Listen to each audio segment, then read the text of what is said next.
लक्ष्य बनाकर जीना शुरू करो। यहीं पे पिछला श्लोक खत्म हुआ कि शरीर को रथ बनाओ और लक्ष्य बनाओ ब्रह्म को, और जीवन जीना शुरू करो। 6 महीने के अंदर पूरा जीवन बदल जाएगा। 6 महीना,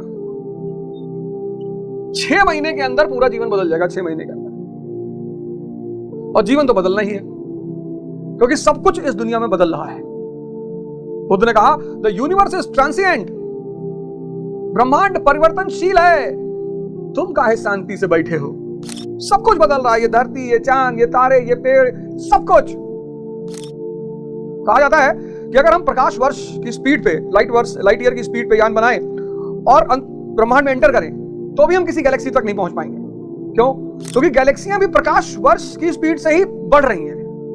ये संसार परिवर्तनशील है। तो जब ये संसार परिवर्तनशील है, तो तुम क्यों अपरिवर्तनीय स्थिति में बैठे हो? 4 अरब साल धरती को हो गए, 14 अरब साल ब्रह्मांड को हो गए, और सब बदल रहा है। एक दिन ये धरती बदल जाएगी, ये चंद्रमा बदल जाएगा, ये सूर्य बदल, सब कुछ बदल जाएंगे आत्मा को छोड़कर। अब जब सब कुछ बदलेगा, तो आप भी अपने आप को बदलो। तो 22वें श्लोक में गुरु महाराज भगवान श्री कृष्ण कहते हैं, 22वें श्लोक में, वासांसि जीर्णानि यथा विहाय नवानि गृह्णाति नरोपराणि तथा शरीराणि विहाय जीर्णा न्यान्यानि संयाति नवानि देहि। जैसे मनुष्य जीर्णानि वासांसि, जीर्ण शीर्ण पुराने वस्त्रों को त्याग कर नए वस्त्रों को ग्रहण करता है, ठीक वैसे ही यह जीवात्मा पुराने शरीर को त्याग कर दूसरे नए शरीर को धारण करती है। अच्छा, तो ये जो नए से पुराने से नया के दौर चलता है, ये क्यों चलता है? प्रभु कह रहे हैं कि ये जीवात्मा जो है, ये पुराने शरीर को छोड़कर नए शरीर को धारण करती है। तो क्यों करती? इस प्रक्रिया का नाम क्या है? ऐसा क्यों होता है? आत्मा अजर अमर, ये क्या करती है? पुराने शरीर का त्याग करती है। पुराने शरीर का त्याग करती है और नए शरीर को धारण करती है। नए शरीर को धारण करती है। अब सवाल उठा कि ये जो प्रक्रिया है पुराने से नए की तरफ का, ये क्यों है? क्यों ही पर तो विज्ञान खड़ा है। Why, what, how. 5 सितंबर याद रखना, सुबह योग और ध्यान की क्लास शुरू होने जा रही है, और रश्मि रथ भी पढ़ाऊंगा उसमें। आओ हमारे साथ। तुम चिंता मत करो कौन मुझे गाली दे रहा है, कौन क्या कह रहा है। उससे मुझे कोई गाली देता है, और अगर कोई वीडियो मुझे भेजता है कि भैया देखो फलाने गाली दे रहा है, तो मैं शक्ल देखता हूं। अगर विवेकानंद जैसी शक्ल है, तब मुझे लगता है कि यार ये आदमी ने क्यों गाली दिया यार, इतना श्रेष्ठ मनुष्य। मैं शक्ल देखता हूं। शक्ल पे ही तो एनिमल वर्ल्ड टिका हुआ है। कुत्ते और शेर की शक्ल एक जैसी नहीं हो सकती।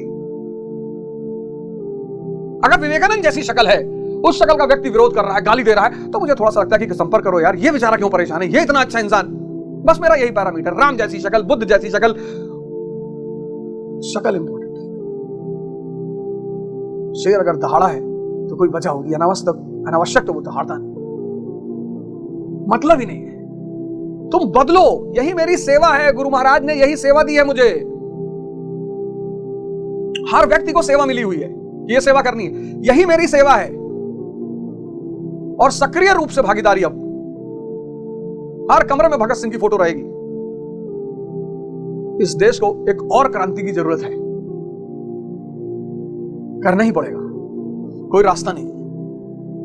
तो सवाल यह उठा कि जो आत्मा पुराने शरीर को त्यागती, नए शरीर को धारण करती है, तो ये इस प्रक्रिया, ये कौन सी प्रक्रिया है? तो आगे लिखते हैं वो कि जीर्ण होने पर नया शरीर धारण करना है तो शिशु मर क्यों जाते हैं? बात बिल्कुल सही है कि यार अगर जीर्ण शरीर को त्याग करती है आत्मा और नए शरीर को, तो जो बच्चे हैं, शिशु हैं, ये क्यों मर जाते हैं? अब ये बड़ा प्यारा सवाल हो गया। पता लगा बच्चा पैदा हुआ, मर गया, आधा घंटे में मर गया, 1 घंटे में मर गया, 4 घंटे में मर गया, 5 घंटे में मर गया, 6 घंटे, 1 दिन में मर गया। और तुम तो कह रहे थे कि आत्मा जीर्ण शरीर को त्याग करके नए शरीर को धारण करते हैं, ये क्यों होता है? तो इस पे आगे गुरु महाराज लिखते हैं यह वस्त्र तो और विकसित होना चाहिए। वस्तुतः यह शरीर संस्कारों पर आधारित है। ये एक नया टर्म इन्होंने यहां पे दिया, संस्कार। हर हर महादेव, ये बड़ा प्यारा शब्द एक और निकला। अब तक जब से गीता पढ़ रहा हूं तब से शब्दों की बौछार चल रही है। धैर्य, मैं, नपुंसक, पुरुषत्व, शंख, देखो सारा शब्द अगर किसी को पकड़ में आ जाए। अब देखो ये कह रहे हैं कि यह शरीर संस्कारों पर आधारित है। जब संस्कार जीर्ण होते हैं तो शरीर छूट जाता है। एक नई बात आ गई, यदि संस्कार 2 दिन का है तो दूसरे दिन ही शरीर जीर्ण हो गया। इसके बाद मनुष्य एक श्वास भी अधिक नहीं जीता। संस्कार ही शरीर है। अगर संस्कार ही शरीर है तो फिर संस्कार क्या है? आत्मा संस्कारों के अनुसार नया शरीर धारण कर लेता है। अथ खलु क्रतुमय पुरुषो यथा क्रतुर्स्मल लोके पुरुषो भवति तथेत प्रेत्या भवति। छंदोपनिषद लिखा है कि अर्थात यह पुरुष निश्चय ही संकल्प में है। इस श्लोक में पुरुष जैसा निश्चय वाला होता है वैसे ही यहां से मरकर जाने पर होता है। अपने संकल्प से बनाए हुए शरीरों से पुरुष उत्पन्न होता है। इस प्रकार मृत्यु शरीर का परिवर्तन मात्र है, आत्मा नहीं मरता। पुनः इसकी अजरता अमरता पर बल देते हैं। अब भाई साहब, संस्कार, आत्मा संस्कार के परिणाम स्वरूप शरीर धारण करती है। फंसा दिए। विज्ञान है साहब, सब विज्ञान। ये देश विज्ञान का देश है, विज्ञान का।